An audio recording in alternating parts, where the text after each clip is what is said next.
Greetings and welcome to episode 21 of Ending the Sexual Dark Age. I'm JB Altheros, and I continue to dedicate this project to helping everyone within the sound of my voice find a healthier, happier relationship with sex. This episode marks 6 months of me trying to shine some light on 1,000 years of needless, senseless, pointless sexual repression. Today I want to spend a bit of time looking back at what's been a very interesting ride so far. Those of you who've been listening from the beginning know that this project started off very much as an experiment for me.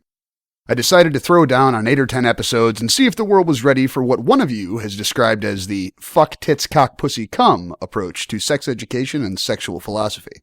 There are now thousands of people within the sound of my voice, all around the world, many in places I dare say a message like mine is needed the most. I've mentioned before that I am a statistics junkie. Stats can tell you a lot of interesting things about a lot of interesting things, and the host I use for the podcast has a great stats interface. Now that the show's got about 60,000 downloads stacked up, I'm starting to see some surprising trends that might be interesting to you guys as well. You might like to know who else is listening and where, so here are the top 10 countries from my download stats, including some places where the sexual dark age is literally perpetuated by stone-wielding mobs. Not surprisingly, we have the US, Canada, and the UK in the top 4. This is an English-language show after all, and being that I'm an American, this show is born of Western views. The thing that surprised me was the country I saw at number 3. China, the home of some of the last century's most persistent repression and human rights violations. The rest of the top 10 are, in order, India, Saudi Arabia, the United Arab Emirates, Turkey, Australia, and Korea. The internet is a magical thing, as we see in the news every day right now. So far in 2011, Twitter and Facebook have already been instrumental in toppling totalitarian regimes in Tunisia and Egypt. The information age is coming into its own, and I hope this isn't the last time we see people banding together by the hundreds of thousands to rise up against repression wherever it may find them. My gig is obviously sexual repression, but out here in cyberspace, a lot of the lines get very blurry. I am a revolutionary. I not only admit it, I wear it like a badge of fucking honor. I'm not trying to overthrow a government or anything, but I am trying to overthrow archaic, outdated, repressive, unjustifiable, pointless attitudes towards sexuality that can do just as much to oppress the spirit and marginalize the human experience as any dictatorship or theocracy. The fact that after just 6 months of this show, people by the hundreds are listening in places like China, India, Saudi Arabia, and the UAE, fucking fortresses of the sexual dark age. Well, let's just say that's a heavy layer of icing on the cake for me. Sexually empowered, satisfied people are a lot less likely to take shit from anyone, and the sooner we can start shining some light where this dark age is strongest, the more hope there is for all of us in the long run. When I think about the message of this show reaching into places where women can be stoned to death after being raped, because they've either fucked out of wedlock or have committed adultery by being raped. Places where the punishment for sodomy is death. And I don't know if that includes guys fucking women in the ass, but I'm gonna go ahead and bet that it doesn't. I have to honestly say it gives me hope and a renewed sense of mission to know that people in those places are listening. I began this project with a desire to give anyone willing to listen a helping hand out of the dark age, and it turns out there are people willing to listen in some of the damnedest places. It's made me think a lot about how awesome it is that I can even do this show. If I was doing this in Saudi Arabia, I'd probably already be in a dark hole somewhere hoping for a quick, painless execution. Fuck, I probably wouldn't have made it to episode 3. Still, the quickest path to shaking off the shame instilled by the sexual dark age is to start talking about sex openly, to whatever degree each of us can muster.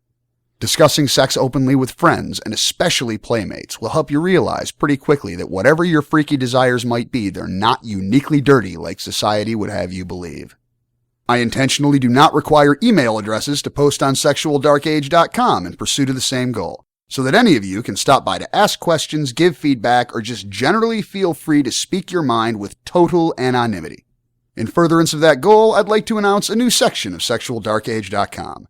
The bathroom wall has been a big hit so far as an audience free-for-all page where you guys can post anything you want on the topic of sexuality, including requests for advice and whatever.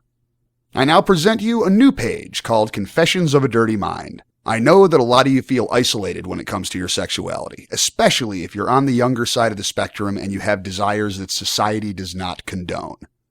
It can be amazingly liberated to voice those desires out loud, even if you're just talking to the mirror in your bathroom or sitting in an empty room. Actually vocalizing them can be cathartic in and of itself. We try to promote fun, honest communication about sex, and I hope Shara and I also provide a good example when we're bantering back and forth on the show. Sometimes just finding the courage to talk about it can be the challenge, but if you can muster that courage, you can feel a huge weight lifted off of your shoulders.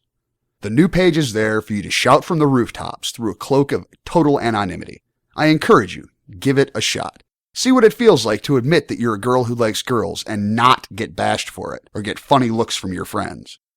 Admit you're a guy who'd like his girlfriend to nail him with a strap on and get helpful suggestions instead of weird looks from buddies who are wondering if that makes you gay. It doesn't, by the way. No matter what the high school locker room might tell you.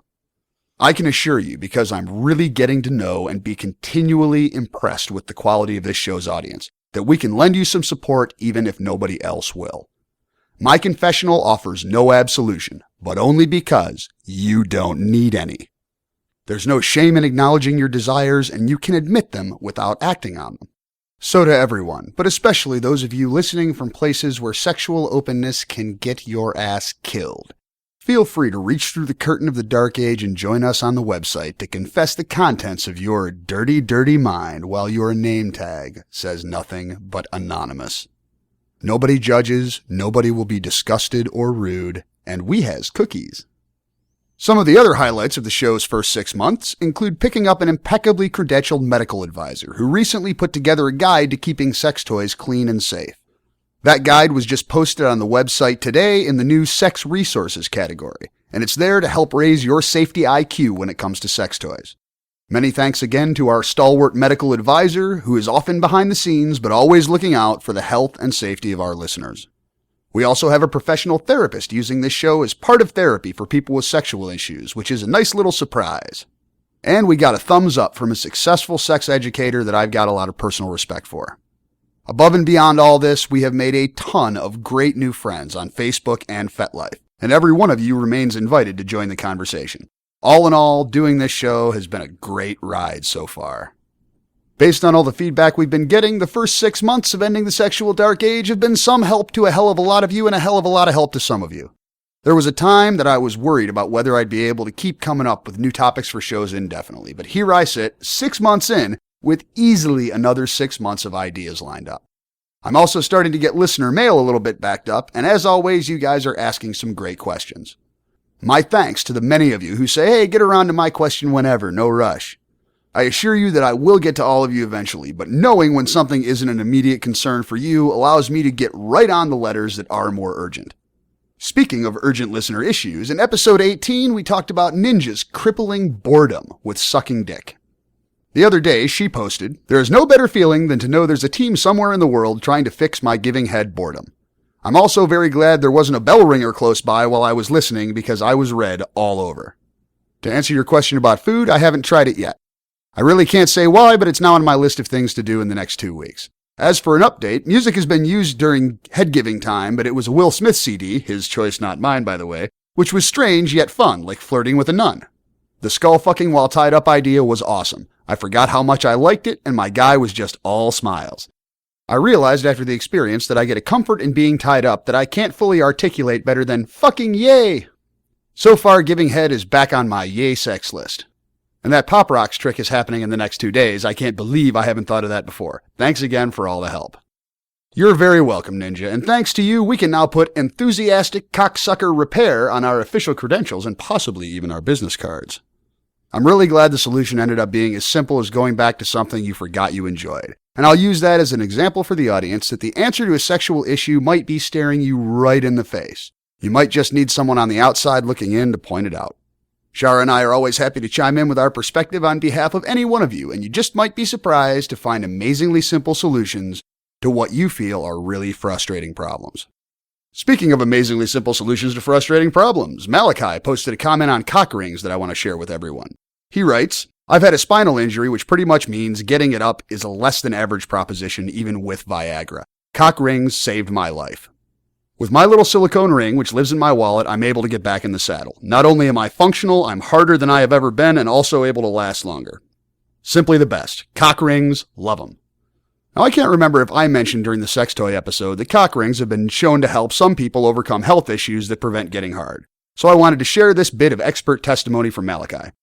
A lot of medical professionals tend to keep a very open mind regarding whatever's in the best interests of their patients, regardless of societal stigma. That's what they're supposed to do, and they're to be commended for it. Still, they're people living in a dark age like the rest of us, and they can't all be expected to think outside the box and suggest sex toys as a potential solution for limp dick syndrome. So if you're a guy who has issues getting it hard or keeping it hard, it might be well worth your while to give cock rings a whirl. They just might save your sex life. Next up, Sexy Student emailed saying, I'm a college student in my 4th year and I've been dating my girlfriend since the start of college. She has also started listening and we both enjoy doing our homework more than ever. I'm wondering how you feel about keeping a sex journal. And will there be a show about safety? Well, Sexy Student, in answer to one of your questions, there will definitely be a safety episode in the pretty near future. I'm going to be consulting very heavily with our medical advisor on that one to see if I can put together some kind of guide on common STDs for everyone. It's a little ways down the road, but it is coming, and the topic of safe sex reaches into many aspects of sexuality, so I do want to take my time with that one. As far as sex journals, they can be a lot of fun if you approach them with the right attitude. Keeping track of your sex life from one day to the next in a notebook, on a calendar, in a day planner can reveal a lot of interesting things about your playtime. I remain a statistics junkie, and keeping a sex journal basically means compiling statistics on your sex life.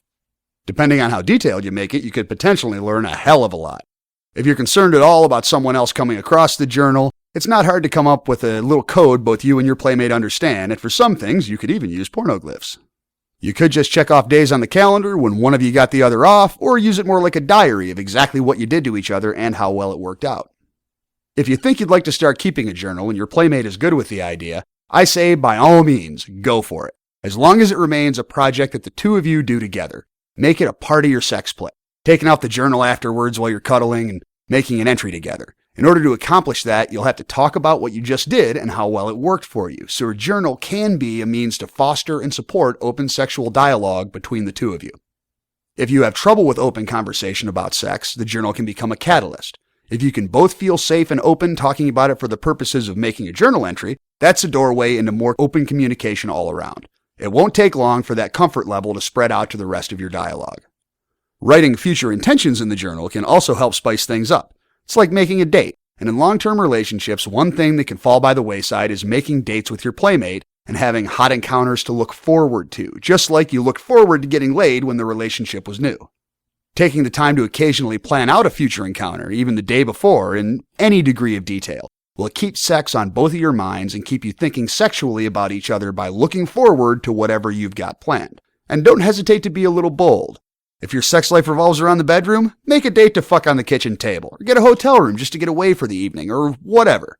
After a couple of months, you'll have a great overall picture of your sex life, and it can be something the two of you sit down with to talk about where your sex life is and where you'd like it to go. Turning your journal into something interesting can become a private game between the two of you in 100 different ways. The only absolute rule is that you've got to keep it fun and positive, and something you do together so neither of you can start feeling any resentment over it. Now we come to Deep Lockout with a question on masturbation. He writes, I have a question on the Masturbation podcast that I just re-listened to. As a teen and young man, I did spank the monkey daily, and he liked it. But after I got married in the following 20 years, my wife looked at it in a bad light, so I just did it in private. Now, at this point, my sex drive is still on high, and hers went from low to non-existent. Ideas? Indeed, I do have some ideas. First off, if your wife has a negative attitude towards you jerking off, and never had a particularly high sex drive, she probably doesn't have a particularly good relationship with her own pussy. That's the battle you're actually fighting here.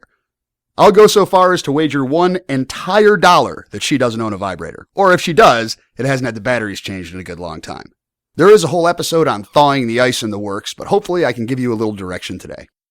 Listening to this show has helped a lot of people in these areas all on its own, so you might want to try introducing her to the show with some of the female-centric topics like the importance of the female orgasm from episode 3 or the importance of licking pussy from episode 12. Then move on to episodes 7 and 8 about masturbation and sex toys. Don't just say, here baby, listen to this. Put the show on in the background, have some cuddle time with her, drink some wine, whatever the two of you like to do to relax together, and then try talking about it afterwards. Open communication is the first hurdle, and it can be a big one. But at the end of the day, you need to improve her relationship with her pussy so she wants to invite you in more often. The next time she turns down some naked time at the end of the day, ask her if she's too tired to lay back while you get her off with your hands and fingers. Remember, a lot of women automatically equate any orgasm for them with getting fucked and cleaning up jizz later and blah, blah, blah, blah, blah. Make it easy for her. Teach her that's not the case by doing your homework from episode 12 as many times as it takes.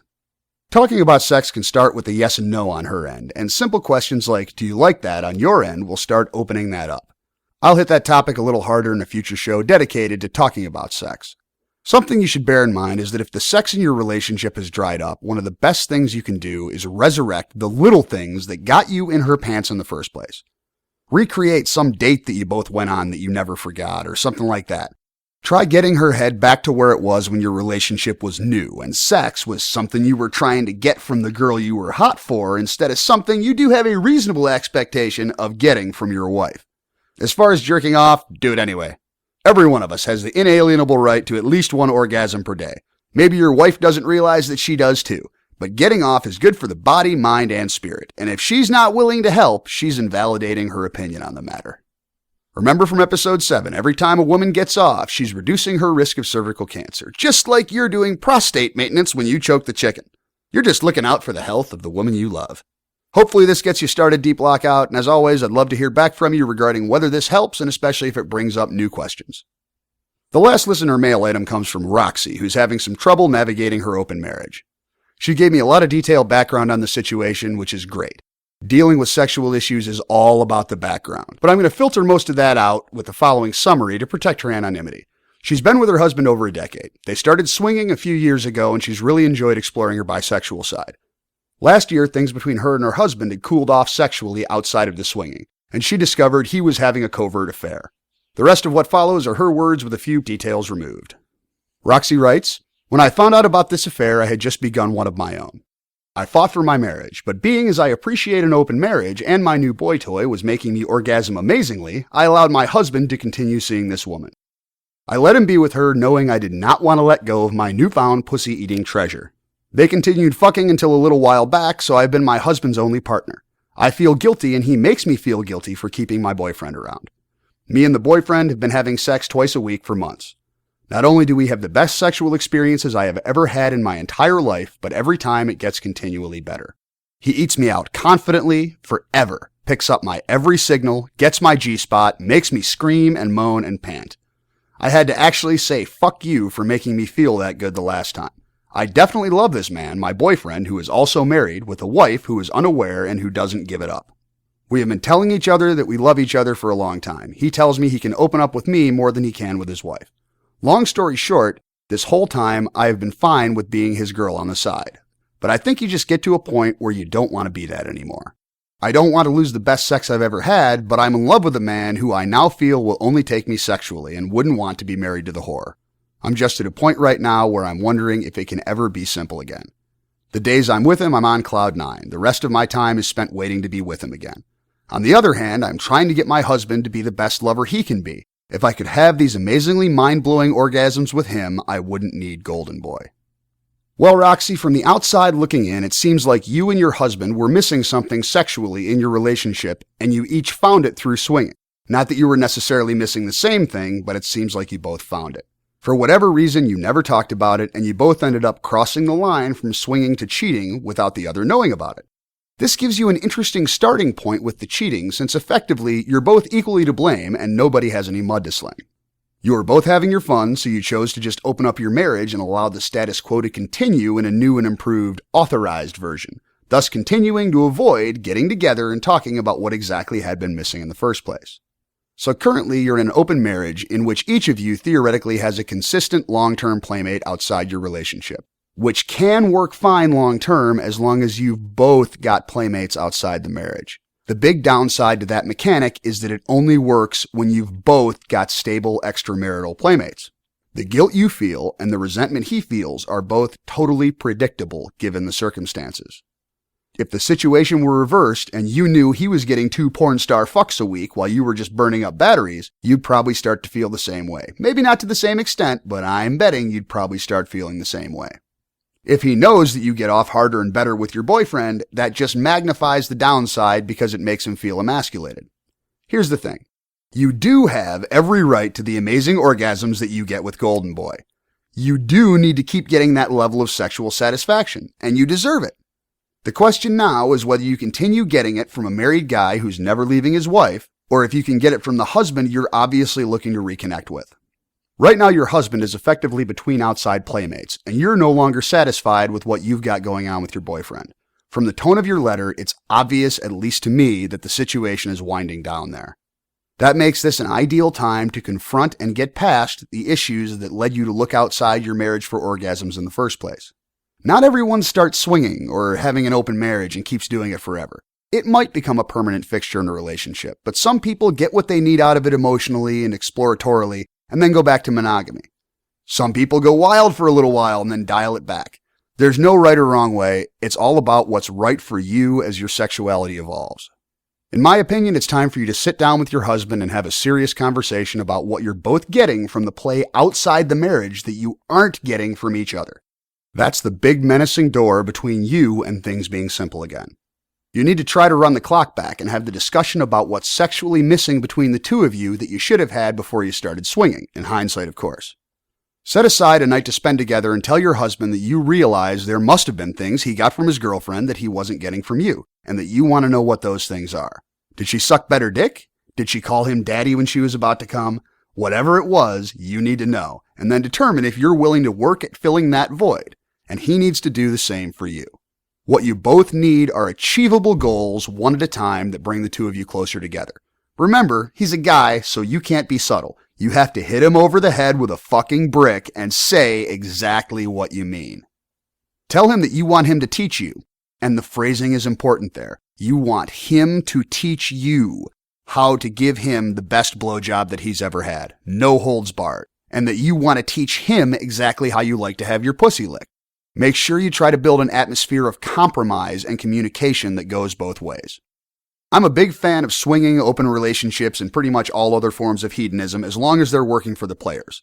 But I'm sorry to say that based on your stated goals here, you may need to kiss the boyfriend goodbye at least long enough to give a real shot to fixing things with your husband. Keeping him on the side or encouraging your husband to find a new girlfriend in order to restore the balance, which is really your only other option, will just undermine any efforts to improve things with your husband.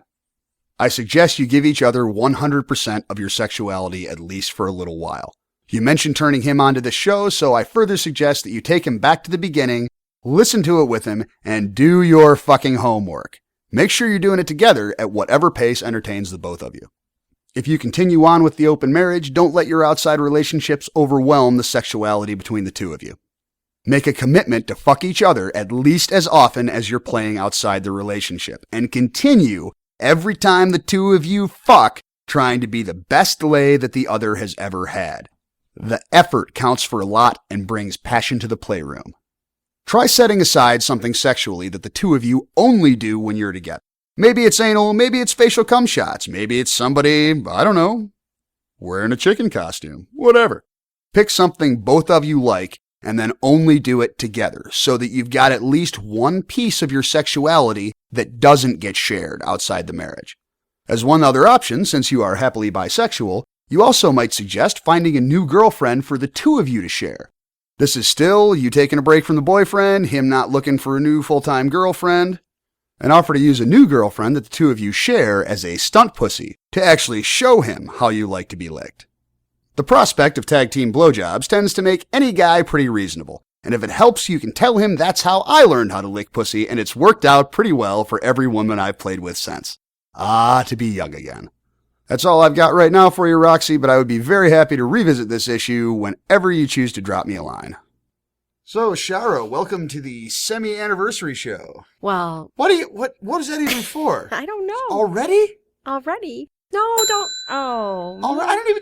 Guys, I didn't even do anything. I'm starting to think it's proximity to the bell that's making it happen now. No, I think it's that it was your 6-month anniversary on the podcast. Congratulations. Thank you very much. For having such great turnout. And I actually wanted to come back from having dinner and give you a blowjob for your 6-month anniversary, but we weren't. There's a lot to this podcast, so I guess we'll just have to do it after. Exactly. There is always time for blowjobs. I know that.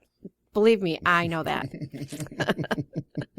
What, it's 6 a.m. in the middle of a blizzard and you want me to drive halfway across town for a blowjob? Where are my boots? So I talked a little bit about some of the, well, you read the notes, so I talked a little bit about some of the highlights, some of the things that I see as highlights of the first 6 months of the show. Mm-hmm. Is there anything maybe that I didn't mention that you see as a cool moment in the history of the show so far, our relationship with the listeners? You know, that's kind of a tough one because I have to agree with most of what you mentioned. And it's kind of amazing to me because we are different in a lot of ways, but we really we really meld well together when it comes to the podcast. I think so. I mean, I think the listeners have said basically the same thing. It amazes me because I get this idea in my head. I go, okay, I got to mention this to this call-in person. And then I look at what you said and you already mentioned it. So kind of like, takes mine away. But that's okay because we're on the same page. So well, I have spent quite a few years leaving a little bit of me inside of you on a pretty regular basis. So maybe it's just osmosis. Okay, no, you shouldn't have done that. Okay, I can't help it. Come on now. I'm sure Aaron and Belinda will stick with me on that one, okay? Maybe even Amanda out there, Your face would get red too, I'm sure, on that one. Well, maybe it would. I'm talking science here. So one of the things that I think is great is the increase of people that are listening to it. So I want to thank everybody out there that's getting the word out there to listen to it because your show is unique from this standpoint that you really want to end the sexual dark age. And I do. I said earlier in the episode, I'm a revolutionary. You are. Of course, I've always known that about you. But anyway, I think that it's really important because there's so many people that have sexual hangups. And we've gotten a lot of emails and people thanking us for getting it out there. So that's one of the things I think has been my highlight is the fact that you really go out there and, try to really make a difference for people. So. Well, and you help quite a bit. Well, thank you. I suspected, and this has been followed up by confirmations from the listeners, but I suspected it would be good to have a female perspective on this show, even though it was originally conceived as just me running off at the mouth, which a microphone tends to elicit from me, as we all know. Yes, but you do it well. But no, I think adding you to the show has been good for the dynamic. I think a lot of listeners have said that it's good for them to hear how we talk back and forth and how open we are about sex. And I think that probably working with you on the show, that is one of the most important aspects for me. It all comes down to the communication and the talking about it. And I suspect it's probably easier for people who are feeling a lot of sexual repression to maybe reach out there a little bit when they hear two people in a relationship who can talk about sex the way that we do. And we do. All the time, and it's great. How's my pussy doing tonight, by the way? It's wet, as usual. Okay, well, it is. And so, moving forward.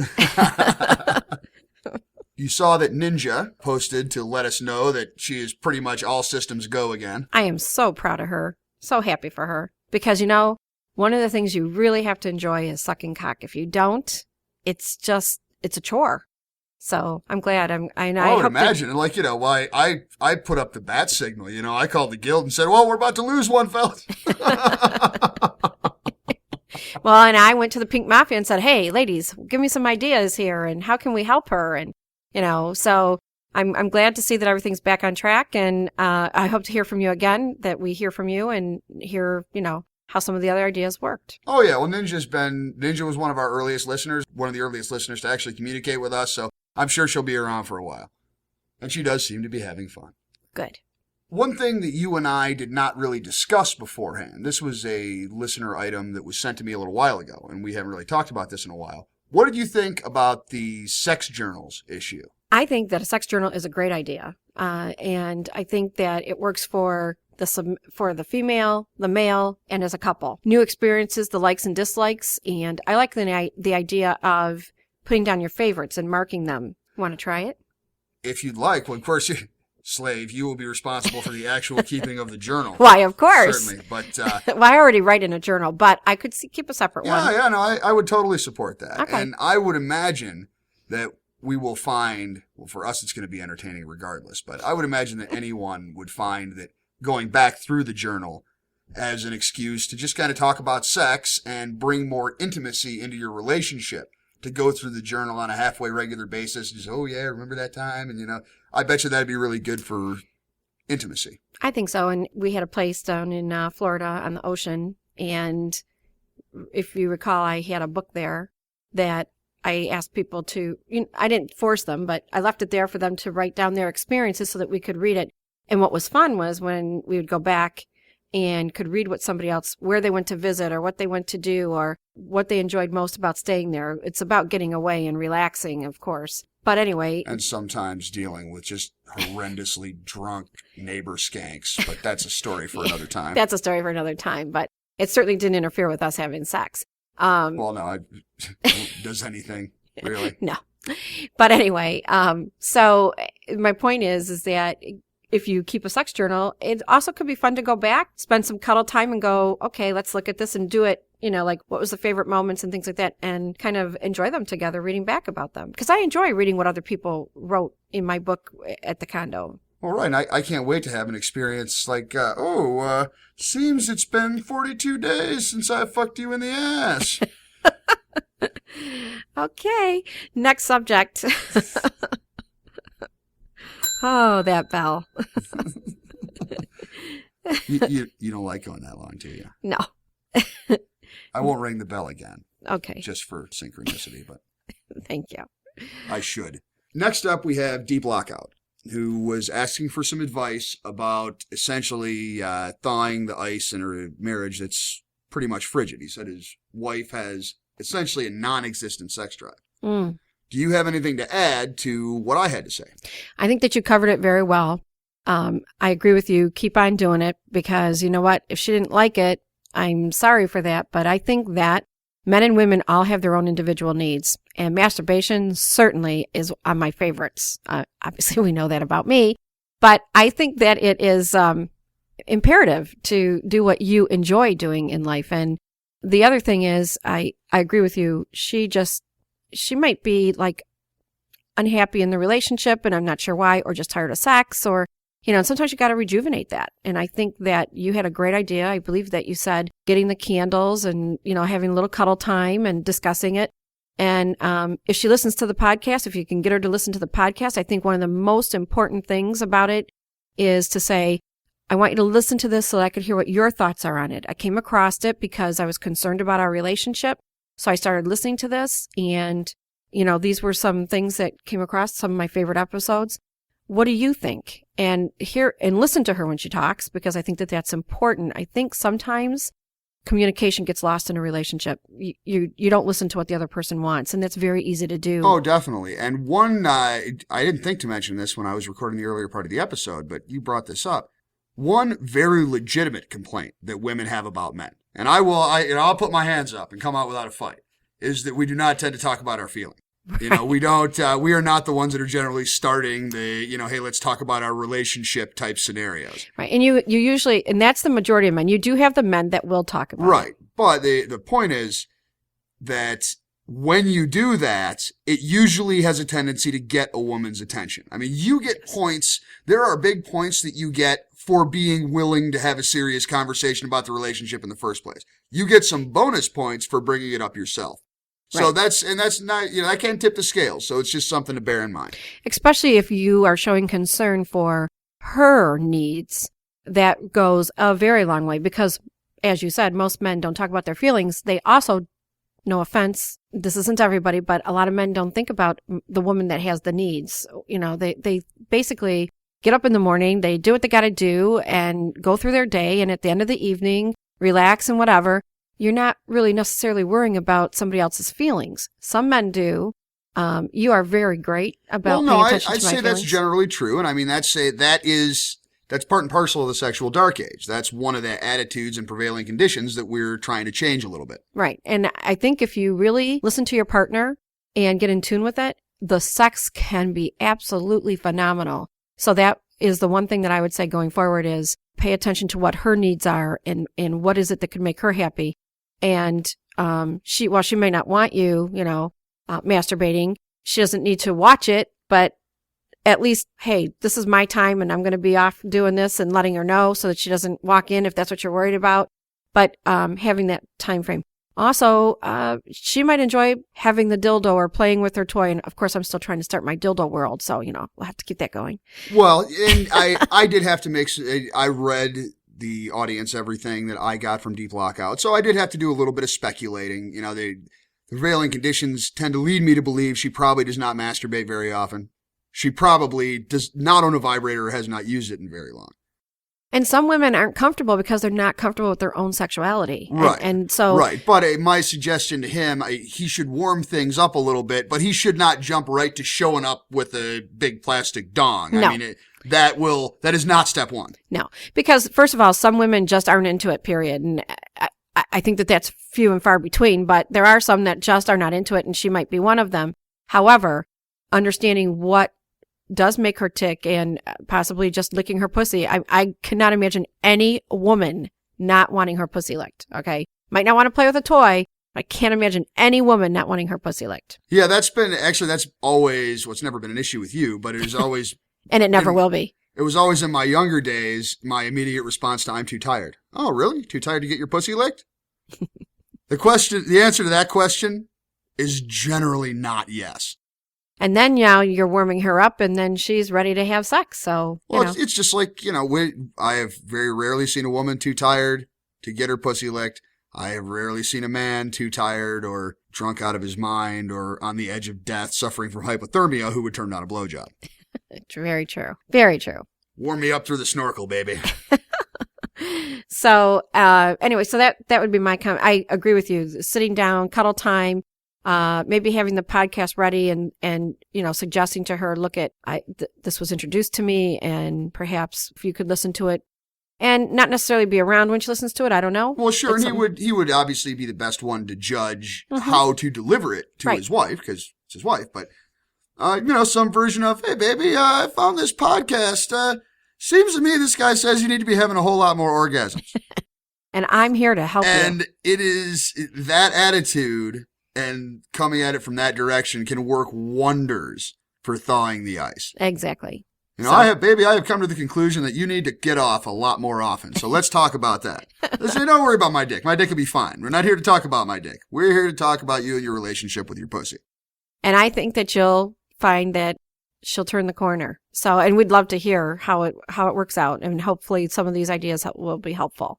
Now, the final listener mail item for this episode is Roxy. Roxy. I know you had some opinions as soon as you first read what she sent me. Remember that I did edit out some of her personal info and kind of more detailed timelines and that sort of thing. But what do you think about Roxy's issues? I think that you are correct. I think that perhaps that she might have to put Golden Boy aside for a little while, which I know would be very difficult to do. It would be terribly tough, but and it would be terribly tough for anybody. But it happens to be my logistical assessment that that's probably what's necessary. And I agree with you that putting Golden Boy on the side is necessary. I think that one of the things about an open marriage, open relationship is honesty. You both had somebody on the side for a while that the other one didn't necessarily know about, from what I could understand. And I think that honesty, number one, is the most important thing. I mean, an open relationship is great, but you have to be honest, and you have to, make sure that those lines don't cross.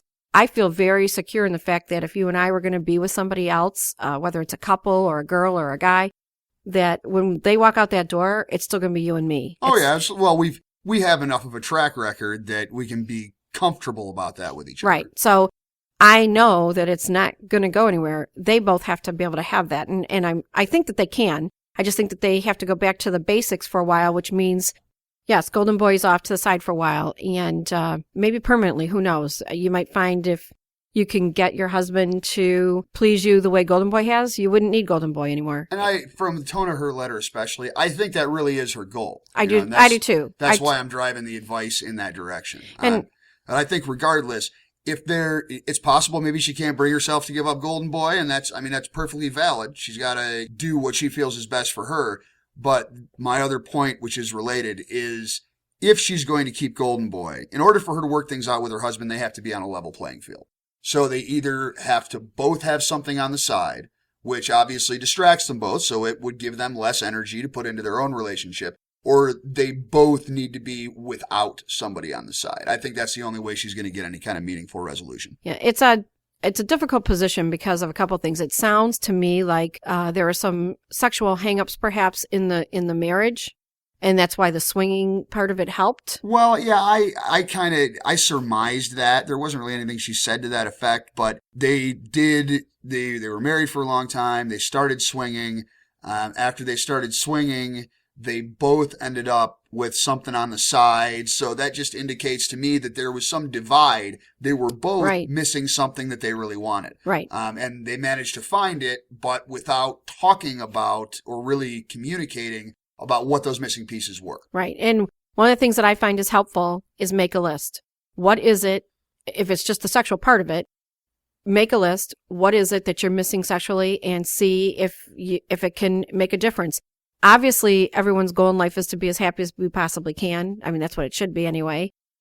So my opinion is, hopefully you can work it out.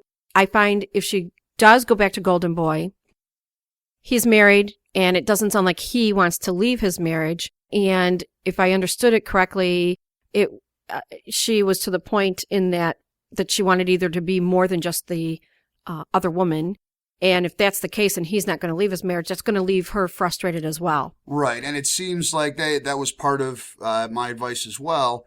It seems like the way she talks about the boyfriend, she does love the guy. She is having fantastic sex with him, but the tone of her writing makes it clear that she knows that the days are numbered. Right. Basically. It's not giving her the satisfaction that it used to. Right. And if he's never going to leave his wife, that's just, not going to happen. Finding you frustrated is not going to be the answer. So can the husband please you the way that Golden Boy does? And the way to do that is make your list and talk with him openly and honestly. Again, get the cuddle time going, some music, nice dinner, bottles of wine, and just really have a nice moment there with them and say, I want to talk to you openly and honestly here. And I want you to be honest with me, and have the piece of paper there and write it out for each of you. What is it that he wants? Would he like to have his cock sucked a certain way? Would he like to have more blowjobs than he's ever had before? Did you not give enough blowjobs? Whatever it is. Does he want a Flying Dutchman or a Cleveland Steamer? You're really whatever it is. Yeah, whatever it is. Write it on. The issue is to get that out in the open, and maybe it is. I mean, maybe it is a Cleveland Steamer, and Roxy has no intention of giving him one, but at least then she'll know. It's really just about getting it out in the air, or airing the issue out and having really deadly honest conversation about it. Exactly. And I think that if you can do that and find out what it is, then work on them. If you can come up with 2 or 3 things and then take the first one and then do a sex journal and see what's happening as you go along. Do the sex journal, try that, and see what happens when you're, experimenting, and then try different ideas. And then we, of course, would love to hear back. And before we wrap up here, I'm introducing a new page on the website today. Yes, called I do. Confessions of a Dirty Mind. Mm-hmm. I think that could be entertaining. I do too. As well as helpful. I came up with an idea while we were in the process of you sitting here recording this with me. I came up with a brand new idea for something fun that I could do with my slave. Oh, boy. And I am just going to float it out there to all the other dominants that listen to my show. Sometime in the next 7 days, Shara is going to post some dirty little sexual thought or secret on the Confessions of a Dirty Mind page. And she is going to post something that I don't already know. Now, I'm giving you a week because I know a lot and you're going to have to think hard on this. But as an entertaining... Actually, I'm not going to have to think hard, but I'm hoping that I can come up with something else because what just came into my head... I got one, but I don't want to share it. I don't want to share it because somebody out there that listens to our show would include them. So to the dominants out there, should you like to join me in this little patch of entertainment with the submissives, I invite you to do the same thing. Make them post something totally anonymously that you don't know on the Confessions of a Dirty Mind page at sexualdarkage.com. I think that could be fun. If only I didn't have to do that. I'm really hoping she doesn't come up with anything else, because I could push the issue and find out, but this is going to be more fun. Yeah, okay. This is going to be one of those moments that, the face is not going to stop turning red, so you don't have to keep I'm just going to admit. I'm just going to admit. I'm having mercy on the listeners. Oh, wait, hang on a second. I got to light a cigarette on your cheek. I want to say to you, I am very pleased and honored that you have me on this show. 6 months, and I can't believe how the numbers grow. I would like to put something out there. If all of you that listen, if you could find one person that you think you could introduce the show to and they'd have fun with it, I'd like this to be one of the biggest hit shows this week that come out there, being it's your 6-month podcast. Share it with somebody and tell them, hey, give me your thoughts, and let them pick out an episode to listen to. I think that'd be great. All right, so would you like to say anything else in closing? Oh, there are so many things I could say in closing, but I have a lot of things to think about now. So, that was my dear audience. Every once in a while, I accidentally come up with a really good one, and her gears are spinning right now. Oh, they are. Smoke is rolling out of her ears as she tries to figure out something other than whatever it was that popped in her mind that I don't know about her sexually. She wants something else to confess on the page. I do. I have 7 days, right? You have 7 days. It might take me right to the 7th day, folks. Okay. Well, we'll see. And we'll see how many of the other dominants are going to play as well. It'll be fun. And all the rest of you. Everyone is invited. You might be surprised how liberating it is to just take something you've always kept secret and throw it out there, even knowing that it could never, ever be traced back to you. Yeah, it could be fun. I do have one more rather cool announcement to make as I wrap up the show. There is now an Ending the Sexual Dark Age Android application that anyone with an Android phone can download out of the Android market for much easier access to the show. iTunes is kind of like the Google of podcasts, simply because Apple was the first company to really support the format. To this day, with 60,000 downloads, 60,000 some odd downloads, over 80% of my downloads are on Apple devices. And it is cool to see some competition springing up there. Android is a really cool platform, and I can finally have Android on my phone. So the app is really cool. It is one of the only ways for Android users to actually get access to my podcast. And a lot of the other podcasters are starting to come up with these apps as well. In addition to allowing streaming downloading of any episodes, start any episode anytime, there are easy links to Facebook and Twitter, and very soon, now that I actually have the ability to, I will be adding some fun phone wallpapers, other downloadable stuff that'll only be available through the application. Now, theoretically, there will also be an iPhone app. I have been waiting, 4 months now for Apple to approve my iPhone app to allow it to go live. The Android folks got that taken care of in about 3 days. But hopefully I will have another announcement someday soon about an iPhone app. Thank you once again for joining me week after week, and if you are a new listener, I sincerely suggest you go back to the beginning so that you can catch up with the rest of us. Any of you can always join the conversation by posting anonymously on sexualdarkage.com, anywhere including the bathroom wall and now the Confessions of a Dirty Mind page, emailing jvaltheros@gmail.com, or calling into the listener line at 517-376-3116. I'm not going to do an official homework for this episode, but the unofficial extra credit homework for each and every one of you is to go to the new confessional page and just post something that you've never told anybody. Totally anonymously, just the way we like it. You can find Shara and I on Facebook, Twitter, and now FetLife through links on sexualdarkage.com. And if you've got iTunes, please take the time to give the show a good rating or review to help us get out in front of more listeners. Apple is still the king of podcast traffic. So until next time, this be me, JV Altheros, reminding you that sex is one of the greatest things in life. You're entitled to enjoy it, and there is always room for better. And now you'll have to excuse me, because I got to go help Shara warm up a journal entry. Have fun, guys.